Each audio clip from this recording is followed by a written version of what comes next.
I don't think India should be too worried. They should, वो अपने डट के बैठे रहे।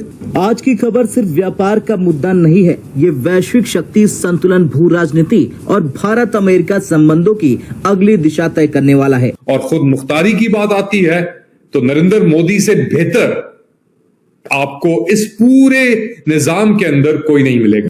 China backs India on tariffs. This is unprecedented. Meanwhile, India भी अपने कार्ड शो करता दिखाई दे रहा है कि अजित डोवल फौरन ही मॉस्को के विजिट पर रवाना हो गए। वहां पहुंच के वो कुछ बंद दरवाजों में मीटिंग्स कर रहे हैं। ये अभी ये जितने अमेरिका टैक्सेस लगा लेना, इंडिया जो डट गया है अब इस चीज के ऊपर, इंडिया ही इसके ऊपर आगे निकलेगा। वो चाहते क्या हैं, उनका प्लान क्या है, उनका फ्यूचर प्लान क्या है। एक दफे हमें समझ आए उनका फ्यूचर प्लान क्या है तो बड़े आसानी से हम कह सकते हैं कि ये सूट करता है उनसे।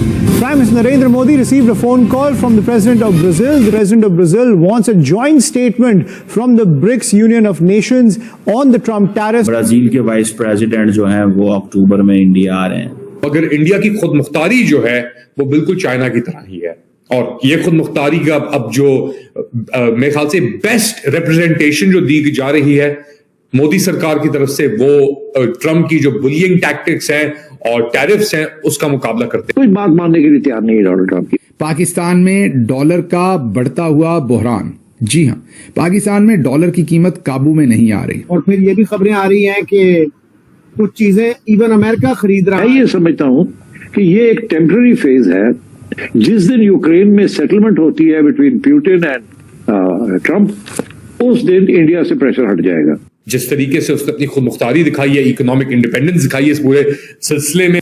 हम लाते हैं टॉक शोज और अनलिमिटेड एंटरटेनमेंट सिर्फ YouTube पर। अगर आपने अभी तक हमारा चैनल सब्सक्राइब नहीं किया तो अभी सब्सक्राइब करें और बेल आइकॉन को क्लिक करके हमारी लेटेस्ट वीडियोस के बारे में अपडेट जानें। डोनाल्ड ट्रम्प जो अमेरिका के राष्ट्रपति हैं, उन्होंने एक ऐसा कदम उठाया जिससे 115 साल पुराना रिकॉर्ड टूट गया और यही कदम अब अमेरिका के लिए आत्मघाती साबित हो सकता है, खासकर जब भारत से जुड़ा मामला हो। दरअसल WTO और IMF ने अमेरिका को बड़ी चेतावनी दे दी है। इंटरनेशनल मॉनिटरिंग फंड यानी कि IMF और वर्ल्ड ट्रेड ऑर्गेनाइजेशन यानी WTO ने संयुक्त रूप से चेतावनी दी है अमेरिका को कि ट्रम्प का ये टैरिफ दुनिया को कई दशक पीछे ले जाएगा। मतलब जिस इंटरकनेक्टेड वर्ल्ड को बनाने में दशकों की मेहनत लगी वो कुछ ही महीनों में ढह सकता है। 20% टैरिफ 1910 के दशक के बाद सबसे ऊंचा स्तर है। अमेरिका का औसतन टैरिफ रेट आज 20.1% पर पहुंच चुका है। इतिहास में आखिरी बार यह स्तर 1990 में देखा गया था और तब दुनिया इतनी जुड़ी हुई नहीं थी जितनी आज है।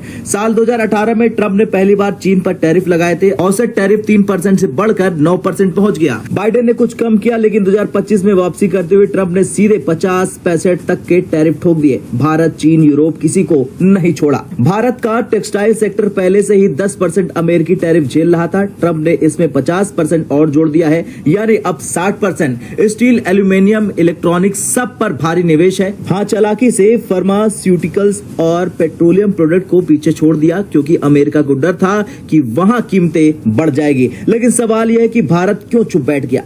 इसके लिए थोड़ा आप गेम समझिए। डोनाल्ड ट्रम्प का एक ट्वीट आता है और वो दावा करते हैं कि बिलियंस ऑफ डॉलर्स उन देशों से आएंगे जिन्होंने सालों से अमेरिका का फायदा उठाया। लेकिन हकीकत यह है कि ये पैसा बाहर से नहीं आएगा, यह अमेरिका के अपने उपभोक्ता की जेब से निकाला जाएगा और वो निकालेंगे डोनाल्ड ट्रम्प। ने अभी तक रेजिस्ट किया। अमेरिका कोशिश कर रहा था कि आप हमें डायरेक्ट एक्सेस दें, खुली एक्सेस आप हमें दें इस पूरी चीज के अंदर कि हम आके आपको आपकी मार्केट के अंदर भी एंटर करें, आपकी एग्रीकल्चर सेक्टर के अंदर भी एंटर करें। मगर इंडिया ने अपने आप को उस तरीके से बचा के रखा और कहा कि हम आपको एडिशनल ये ड्यूटीज और टैक्सेस की इजाजत नहीं दे सकते।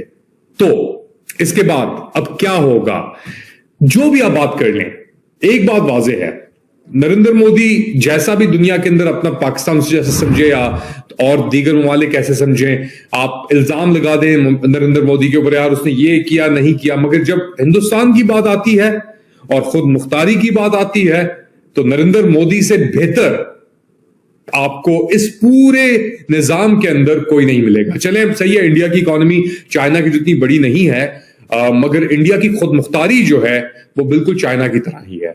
और ये खुद मुख्तारी का अब जो मेरे ख्याल से बेस्ट रिप्रेजेंटेशन जो दी जा रही है मोदी सरकार की तरफ से, वो ट्रम्प की जो बुलियिंग टैक्टिक्स हैं और टैरिफ्स हैं उसका मुकाबला करते हुए। और मैं एक और बात बता दूं आपको, ये अभी जितने अमेरिका टैक्सेस लगा लेना, इंडिया जो डट गया है अब इस चीज के ऊपर, इंडिया ही इसके ऊपर आगे निकलेगा।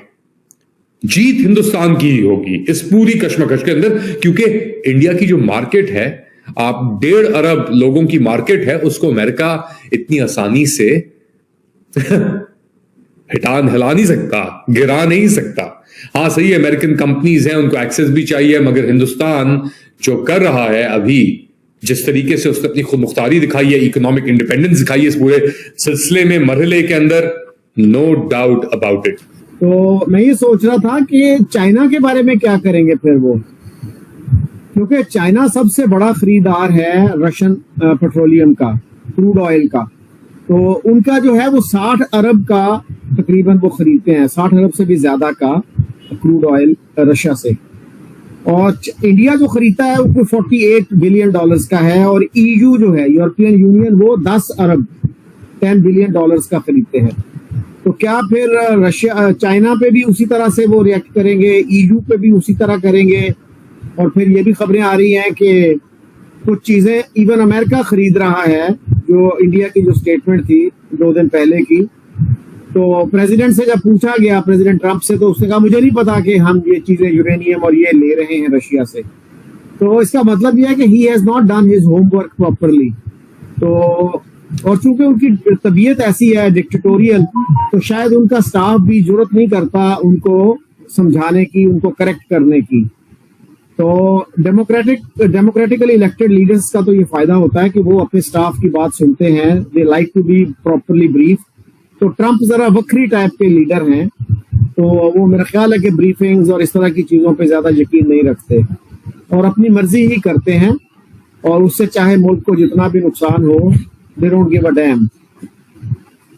बिल्कुल ऐसा ही है सर। लेकिन सर भारत जो है उसको इस तरह से साइडलाइन कर देना या हार्ड टाइम देना जो है, वो क्या इस वक्त जरूरत महसूस हो रही है आपके ख्याल से ट्रंप को? क्योंकि इनकी तो बहुत दोस्ती रही है, जब कभी डोनाल्ड ट्रंप पावर में आए हैं तो हमेशा पीएम मोदी हो या भारत की गवर्नमेंट हो, उन्होंने बहुत सपोर्ट किया है ट्रंप को। जी सपोर्ट तो किया। आज मैं एक इंडियन के साथ बात कर रहा था, सुनील शरण, he is an American citizen but he lives in Delhi these days। तो वो ये कह रहे थे कि बड़ी वजह शायद नाराजगी की ये है कि इंडिया ने प्रेसिडेंट ट्रंप की जो नॉमिनेशन है as a Nobel prize candidate, उसको सपोर्ट नहीं किया, तो उसका शायद वो बुरा मान गए हैं। अगर ये बात है तो ये तो बड़ी पैटी रीजन है। तो नोबेल प्राइज का तो उन्होंने खुद भी कह दिया था कि ये सिर्फ लिबरल लोगों को मिलता है और वो अपने आप को लिबरल नहीं समझते। तो अब जो है, जैसे मोहित पीरजादा ने कहा था कि भाई काफी हो गया, अब रियलिस्टिक डैमेज असेसमेंट दें, ऑनेस्ट जो है असेसमेंट दें कि क्या नुकसान आपका हुआ, क्या दूसरी साइड का नुकसान हुआ। तो उस पर आने के बजाय, और हमारे बड़े बड़े जर्नलिस्ट भी जो हैं इस दफा, उनकी भी अप्रोच बहुत मुख्तलिफ थी। इवन नजम सेठी को आप देख लें, बाकी लोगों को देख लें जिनसे आप एक्सपेक्ट करते हैं कि थोड़ा हट के बात करेंगे, वो भी यही कह रहे थे कि जी ये फॉल्स फ्लैग ऑपरेशन है। तो आपको ये वीडियो कैसा लगा कमेंट बॉक्स में जरूर लिखिए। इस वीडियो को लाइक कीजिए, शेयर कीजिए, सब्सक्राइब करना ना भूलिए आपके चैनल EFC को। तो मिलते हैं अगली वीडियो में। जय हिंद।